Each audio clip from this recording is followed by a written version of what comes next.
নমস্কার বন্ধুরা, শম্পার পাঁচফোড়নের গল্প রান্নাঘরে আপনাদের স্বাগত জানাই। আশা করি সবাই ভালো আছেন ও সুস্থ আছেন। আজ বানাবো কুমড়োর শাকের চচ্চড়ি।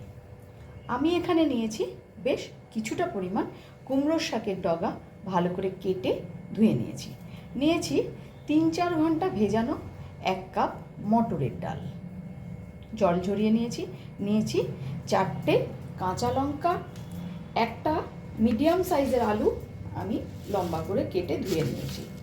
এবারে মশলার জন্য নেব আমি এই 1 চামচ সর্ষে, 1 চামচ নয়, 1 চামচের থেকে সামান্য একটু কম, আর নেব 1 চামচ মতন পোস্ত। সর্ষে পোস্তটা আমি বেটে নেব, আর মটর ডালটাও আমি কিন্তু শিলে এখন বেটে নেব। আমি এখানে মটর ডালটাও বেটে নিয়েছি আর সর্ষে পোস্তটাও বেটে নিয়েছি। এবারে এই বাটা মটরের ডালের মধ্যে দিয়ে দেব পরিমাণ মতন লবণ, দেব সামান্য একটু, ঠিক এই পরিমাণে একটু হলুদের গুঁড়ো, আর দেব একটুখানি চিনি, এই 1/2 চামচ মতন চিনি দিয়ে দিলাম। আর খুব সামান্য পরিমাণ, মানে 1 চুটকি দিয়ে দেব খাওয়ার সোডা, যাতে বড়াটা বেশ সুন্দর একটু নরম হয়। গ্যাসে কড়াই বসিয়ে দিয়েছি, এবারে দিয়ে দেব সর্ষের তেল।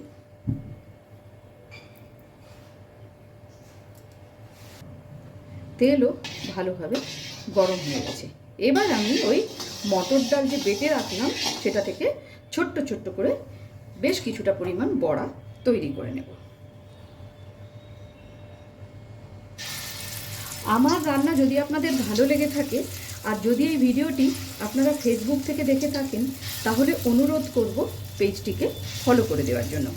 আর যদি ইউটিউব থেকে দেখে থাকেন, তাহলে অনুরোধ করব চ্যানেলটিকে সাবস্ক্রাইব করে পাশে থাকা বেল আইকনটি প্রেস করার জন্য, যাতে আমি কোনো নতুন রেসিপি দিলে আপনাদের কাছে নোটিফিকেশন পৌঁছে যায়। এইভাবে আর কয়েকটা বড়া তৈরি করে নেব।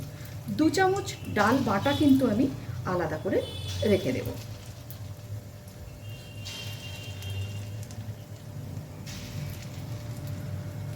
গ্যাসের ফ্লেমটাকে এবারে মিডিয়ামে করে উল্টো পাল্টা করে লাল করে ভেজে নেব বড়াগুলোকে এবার উল্টে দেব আস্তে করে।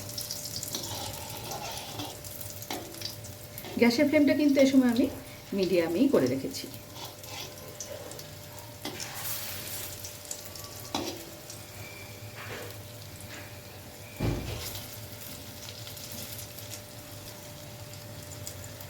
বড়াগুলো লাল করে ভাজা হয়ে গেছে, এবারে বড়াগুলোকে আমি নামিয়ে নেব। বড়া ভাজার ওই তেলের মধ্যে দিয়ে দিচ্ছি আর সামান্য একটুখানি সর্ষের তেল। ফোড়নের জন্য দিয়ে দিলাম শুকনো লঙ্কা, আর দেব 1/2 চা চামচ পরিমাণ রাঁধুনি।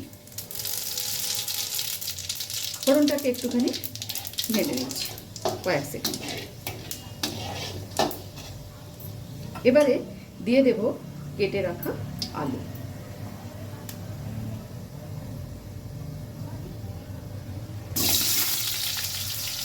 আলুটা দিয়েও কিন্তু ভালো করে একটু লাল লাল করে ভেজে নেব।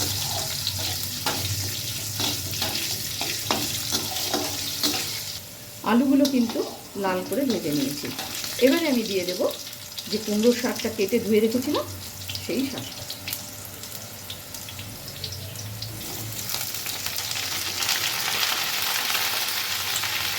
শাকটা দিয়েও এবারে ভালো করে মিশিয়ে নেব উল্টে পাল্টে।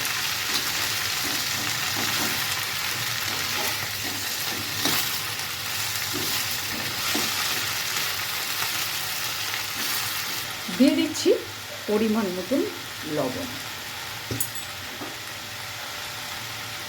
লবণটা দেওয়ার পরেও একটু নাড়াচাড়া করে নেব।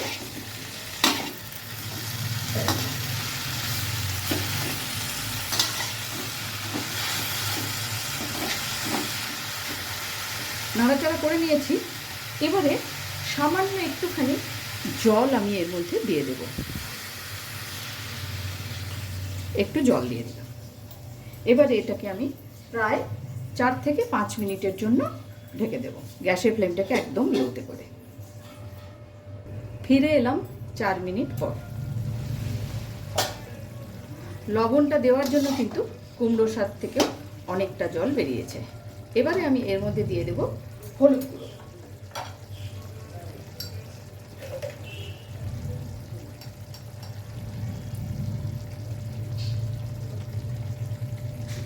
দিয়ে দিচ্ছি হাফ চা চামচ পরিমাণ চিনি, আর দেব জিরা, কাঁচা লঙ্কা। সব কিছু একসাথে ভালো করে নাড়াচাড়া করে নেব।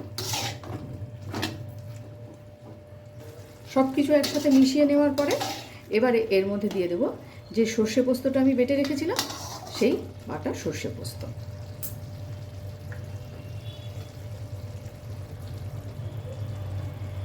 এই বাটি ধোয়া সামান্য একটু জলও এর মধ্যে আমি দিয়ে দেব।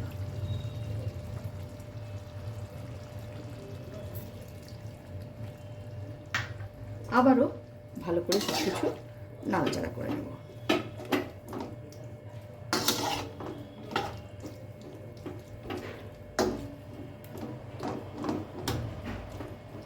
আলু কিন্তু প্রায় সেদ্ধ হয়ে এসেছে। এবারে আমি এটা ঢেকে দিচ্ছি প্রায় 1 থেকে 1.5 মিনিটের জন্য। ফিরে এলাম 2 মিনিট পর।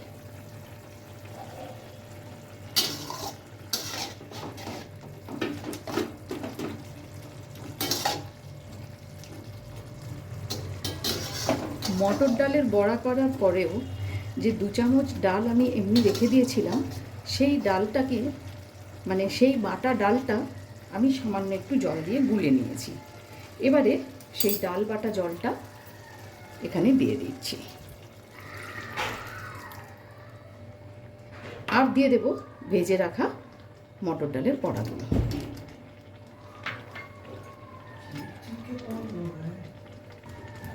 সব কিছু দেওয়া হয়ে গেছে। এবারেও ঢেকে দিচ্ছি প্রায় 1.5 মিনিটের জন্য। ফিরে এলাম প্রায় 3 মিনিট পর।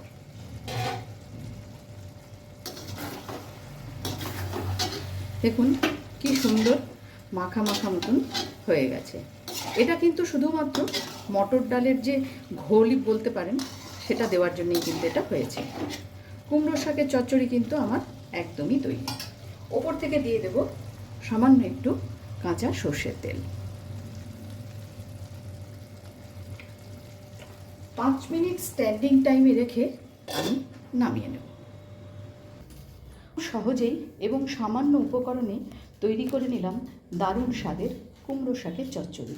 ভিডিওটি আপনাদের কেমন লাগলো অবশ্যই কমেন্টস করে জানাবেন। আজ তাহলে এই পর্যন্তই। দেখা হচ্ছে সামনের ভিডিওতে অন্য কোনো রেসিপির সাথে। ভালো থাকবেন, সুস্থ থাকবেন।